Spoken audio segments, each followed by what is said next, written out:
Hi മക്കളെ, എടാ ഞാൻ SSLCക്ക് പഠിക്കുന്ന സമയത്ത്, അതായത് നിങ്ങളുടെ പ്രായത്തിൽ എനിക്ക് SSLCൻ്റെ കൂടെ ട്യൂഷനെക്കുറിച്ച് ചിന്തിക്കാൻ പോലും പറ്റില്ലായിരുന്നു. ആൻഡ് എന്തായിരിക്കും റീസൺ നിങ്ങൾക്ക് അറിയാം അല്ലേ? പാരൻസിന് അത് അഫോർഡ് ചെയ്യാൻ പറ്റില്ല, പാരൻസിന് അത് കൊടുക്കാനുള്ള പൈസ ഉണ്ടായിരുന്നില്ല.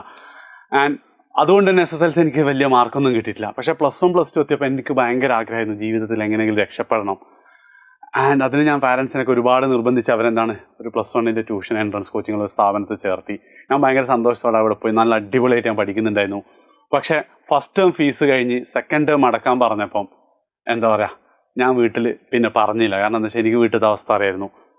ഇപ്പോൾ ഫീസും കൂടെ അവർക്ക് പറ്റില്ല. അപ്പോൾ +1 ഏകദേശം ഒരു 3 മാസമാണ് ഞാൻ ട്യൂഷന് പോയത്. ഞാൻ അവർ പറഞ്ഞു അവരുടെ ക്ലാസ് മോശം, ഞാൻ ഒറ്റയ്ക്ക് പഠിച്ചോളാം എന്നൊക്കെ പറഞ്ഞ് ഞാൻ പിന്നെ ട്യൂഷന് പോയിട്ടില്ല.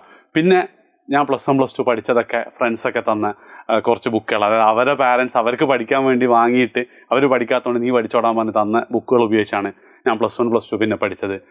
ആൻഡ് എന്തോ ഭാഗ്യത്താൽ എനിക്ക് +2ൻ്റെ കൂടെ തന്നെ ഇന്ത്യയിലെ തന്നെ ടോപ്പ് എഞ്ചിനീയറിംഗ് കോളേജായിട്ടുള്ള NIT, കേരളത്തിലെ തന്നെ ഏറ്റവും ബെസ്റ്റ് എഞ്ചിനീയറിംഗ് കോളേജായ NIT കാലിക്കറ്റിലാണ് ഞാൻ പഠിച്ചത്. അപ്പം ഞാനിതൊക്കെ പറയാനുള്ള കാരണം എന്താ വെച്ച് കഴിഞ്ഞാൽ, ഈ 10ാം ക്ലാസ്സിലൊക്കെ പഠിക്കുന്ന കുട്ടികൾക്ക് രക്ഷപ്പെടണം, നന്നാവണം എന്നൊക്കെ, അതിന് ട്യൂഷൻ്റെ ഹെൽപ്പ് വേണമെന്നൊക്കെ ആഗ്രഹം ഉണ്ടാവും. പക്ഷെ അത് പറ്റാത്ത ഒത്തിരി ആൾക്കാരുണ്ട്. ഞാനത് ശരിക്ക് ഫീൽ ചെയ്ത ഒരാളാണ്. ഞാനിത് നിങ്ങളോട് പറയാനുള്ള റീസൺ എന്താണെന്ന് വെച്ച് കഴിഞ്ഞാൽ, ഞാൻ ഇന്നലെ ഇങ്ങനെ യൂട്യൂബിൽ ഇങ്ങനെ ജസ്റ്റ് ബ്രൗസ് ചെയ്യുമ്പോൾ ഒരു ചാനൽ ഞങ്ങളിനി SSLC പബ്ലിക് ലൈവ് ഒന്നും നൽകുന്നില്ല എന്നൊക്കെ പറഞ്ഞാൽ അതിൻ്റെ വീഡിയോസ് അവരുടെ എക്സ്പ്ലനേഷനൊക്കെ എനിക്ക് ഒരു പരിധിവരെ കൺവിൻസിങ് ആണ്. ഞാൻ ഒരിക്കലും അവരെ കുറ്റം പറയുകയോ തെറ്റ് പറയാനൊന്നും ഉദ്ദേശിക്കുന്നില്ല. പക്ഷേ എനിക്ക് ഭയങ്കര വിഷമമായ കാര്യം എന്താ വെച്ചാൽ, അതിൻ്റെ താഴെ വന്ന ഒരുപാട് കമൻറ്റുകളാണ് ഞാൻ ഇതിലിങ്ങനെ നോക്കിയിട്ട്, ഈ തീരുമാനത്തിൽ മാറ്റം വരുത്തിയാൽ ഫീസ് അടിച്ചു പഠിക്കാൻ കഴിയാത്ത പ്രയാസപ്പെടുന്ന കുട്ടികൾക്ക് ആശ്വാസമായിരിക്കും. സർ ഒരിക്കലും നിർത്തരുത്, കാരണം ഈ പൈസ പോലും തരാൻ കഴിയാത്ത കുട്ടികളുണ്ടാകും, അവർ യൂട്യൂബ് ക്ലാസ്സുകൾ ആശ്രയിച്ചാണ്. സർ നിർത്തരുത്, കാരണം പൈസ ഇല്ലാത്ത കുറേ കുട്ടികൾ ഇതിലൂടെയാണ് പഠിക്കുന്നത്. അങ്ങനെ ഒരുപാട് കമൻറ്റുകളാണ് ഉണ്ടായിരുന്നത്. അപ്പോൾ എനിക്ക് എൻ്റെ കുട്ടിക്കാലം അല്ലെങ്കിൽ എൻ്റെ 10ാം ക്ലാസ് സമയമൊക്കെ ഇങ്ങനെ ആലോചിച്ചു. സോ ഈ വീഡിയോ ഞാൻ ചെയ്യുന്നത് ആ തീരുമാനം ശരിയാണോ തെറ്റാണോ എന്നൊന്നും പറയാൻ വേണ്ടിയിട്ടില്ല. ഒരു കാര്യം നിങ്ങൾക്ക് ഉറപ്പ് പറയാൻ വേണ്ടിയിട്ടാണ്.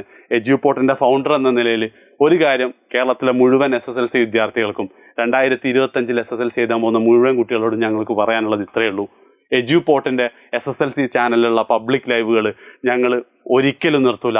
നിങ്ങളുടെ SSLCയുടെ അവസാനത്തെ പരീക്ഷ എന്നാണോ കഴിയുന്നത് അന്ന് വരെ എന്തുണ്ടാവും, ഞങ്ങളുടെ ഈ ചാനലിൽ നിങ്ങൾക്ക് ഫ്രീ ആയിട്ട് തന്നെ എന്ത് ചെയ്യും, നമ്മൾ ക്ലാസ്സസും കാര്യങ്ങളും തരുന്നതായിരിക്കും. അതിൽ ഒരു മാറ്റം ഉണ്ടാവില്ല. ആൻഡ് ഒരു കാര്യം കൂടെ ഞാൻ നിങ്ങൾക്ക് 100% ഉറപ്പ് തരാം, നിങ്ങൾ ഇതുവരെ ഈ ചാനൽ കാണാത്ത ഫോളോ ചെയ്യാത്ത കുട്ടികളാണെങ്കിൽ ഞങ്ങളെ ഏതെങ്കിലും ഒരു ലൈവ് നിങ്ങൾ കണ്ടാൽ നിങ്ങൾക്ക് ഉറപ്പിക്കാൻ പറ്റും, കേരളത്തിൽ നിങ്ങൾക്ക് കിട്ടാവുന്നതിൽ വെച്ച് one of the best classes ആയിരിക്കും ഞങ്ങൾ പ്രൊവൈഡ് ചെയ്യുക. വെറും പബ്ലിക് ലൈവുകൾ മാത്രമായിരിക്കില്ല.